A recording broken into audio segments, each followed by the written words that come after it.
report on measures the government has put in place to offset the hospital bills for the young man owing to the injuries sustained to ensure adequate compensation for the lost school time. Thank you, Honorable Speaker. Honorable Speaker, if I may have the attention of the Speaker. Yes, Mwenje. Thank you, Honorable Speaker. I wanted to draw your attention further to this statement. Yes. Honorable Speaker, this child, the mother, and they live in a slum which is known as City Carton, is being charged 388,000. These are people who live in a house that is rented at 2,500. The child is still being detained, cannot attend school, and therefore it's a matter, Honorable Speaker, I would request that the Chair Internal Security responds to this matter within 48 hours at the very least. Thank you, Honorable Speaker. Yes, Tongoyo.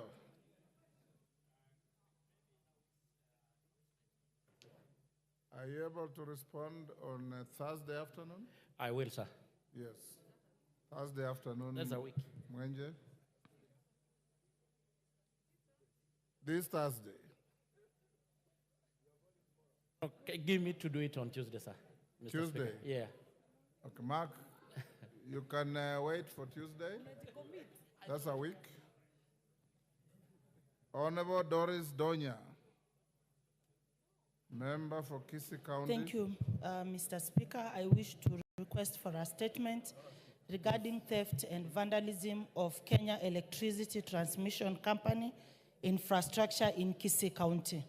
Honorable Speaker, pursuant to the provisions of Standing Order 42C, I rise to request for a statement from the chairperson of the Departmental Committee on Energy regarding the increased theft and vandalism of Kenya Electricity Transmission Company KETRACO infrastructure in the country, particularly in Kisii County.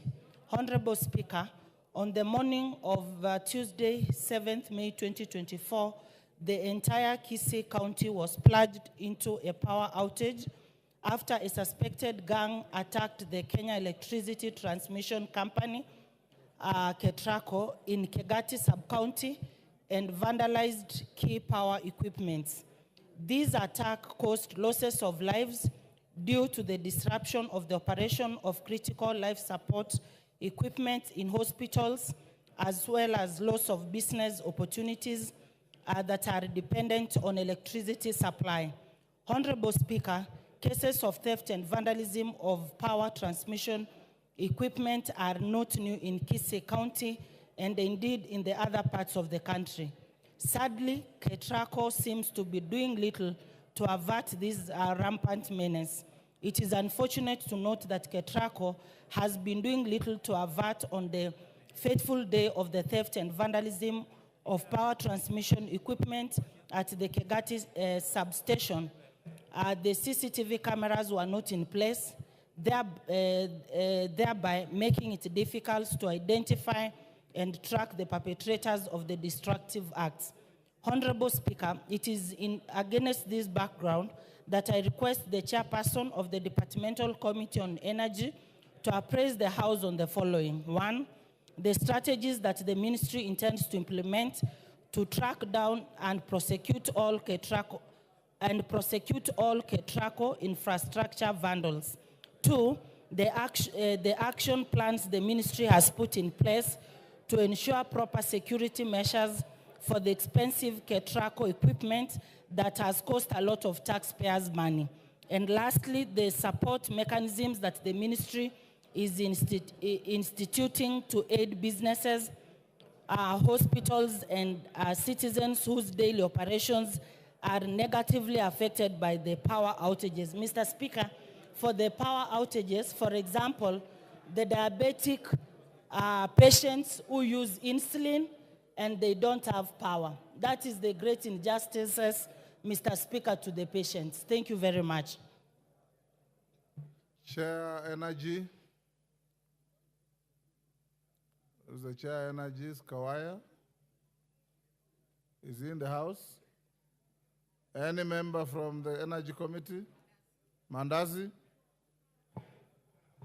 Yeah, thank you, Speaker. Indeed, we have, as a committee, sat and considered the case, and especially the case from Kisi. Bring a statement in 2 weeks.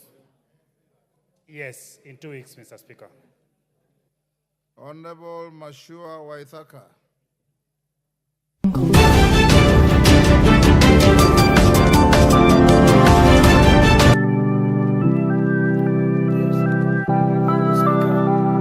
Thank you very much.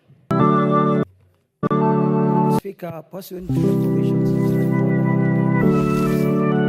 I wish to request for a statement from the chairperson of the Committee on Energy regarding the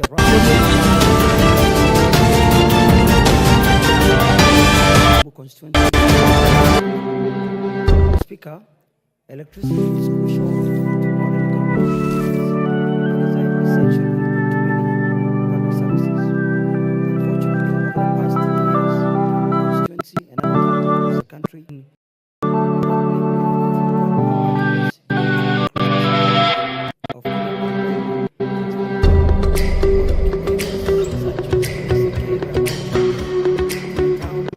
shopping center in Rabai Ward, Kiambu High School area, Kagongo and Tinganga wards in Kiambu constituency have been severely affected by vandals. This has resulted in frequent power outages, occasioning suffering through disruption of daily activities, loss of perishable goods, and compromised security due to non-functional street lights and alarm systems. Especially in the hospitality sector, suffer significant financial losses due to these outages.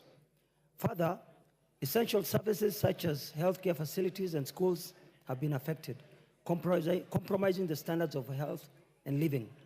Honorable Speaker, it's against this backdrop that I request a statement from the chairperson of the Departmental Committee on Energy on 1, the status of investigations, if any, into the rampant vandalism of Kenya Power and Lightning transformers in the country in general, and in Kiambu constituency in particular. 2, any plans that the government has to protect Kenya Power transformers from vandalism. And 3, measures being taken to mitigate the impact of power outages on local businesses and essential services across the country. Thank you, Honorable Speaker. Honorable Mashua, Chair Energy, wapi Mandazi tena? Mandazi?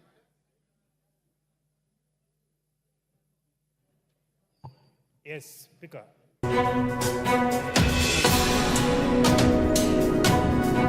Note that those 2 statements are all about vandals.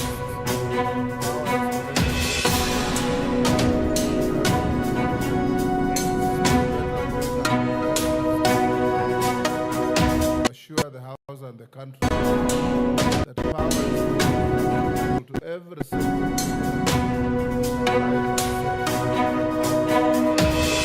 To what Waithaka said?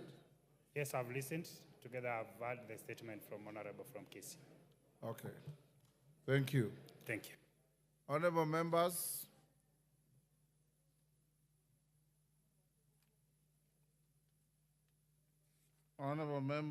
on last Tuesday, I gave you a communication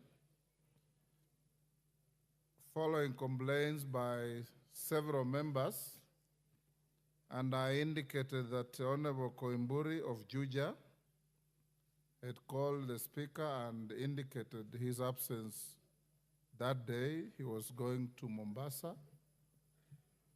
Honorable Koimburi has seen me this afternoon. He is available in the House now. And I'll now to speak to the issues Honorable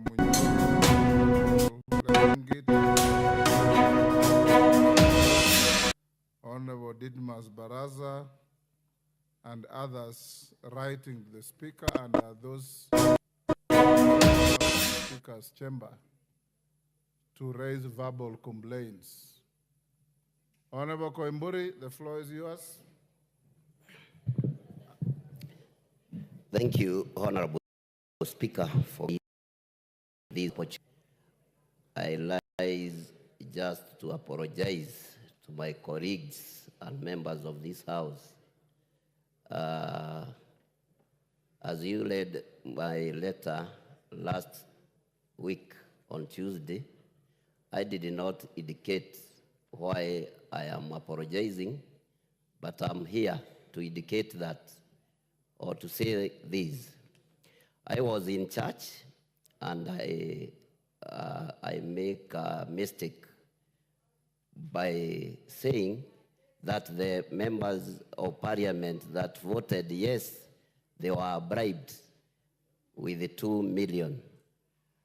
Honorable Speaker, I'm here to say sorry to the members because I don't have any evidence that they received money.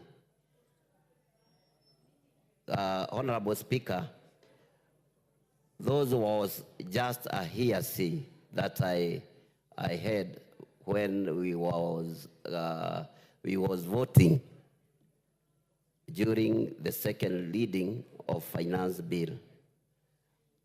I urge the members to forgive me, and then we move forward for the betterment of this country.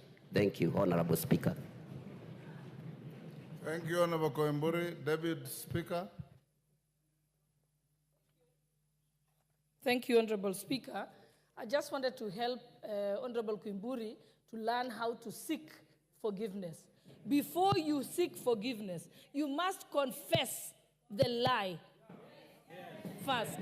So you must confirm first that you lied, that you are dishonest, you lied in church, you lied to the people of Kenya, and put us to great shame. Then after that, after you have confessed, then you can ask for forgiveness. But before that, you cannot just ask for forgiveness. Yes, order.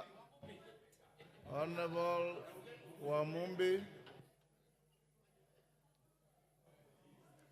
Thank you, Mr. Speaker, for giving me this opportunity. Order, Rosa. Mr.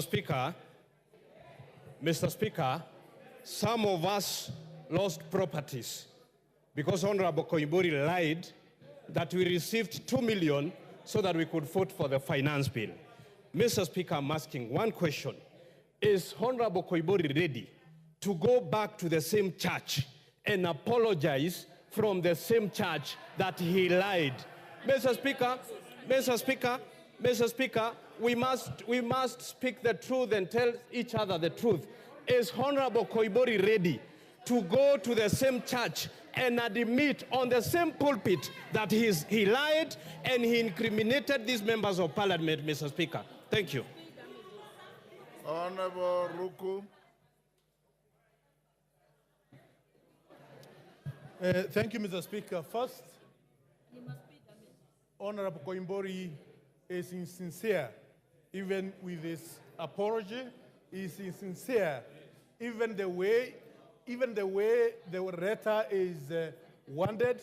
Mr. Speaker, we have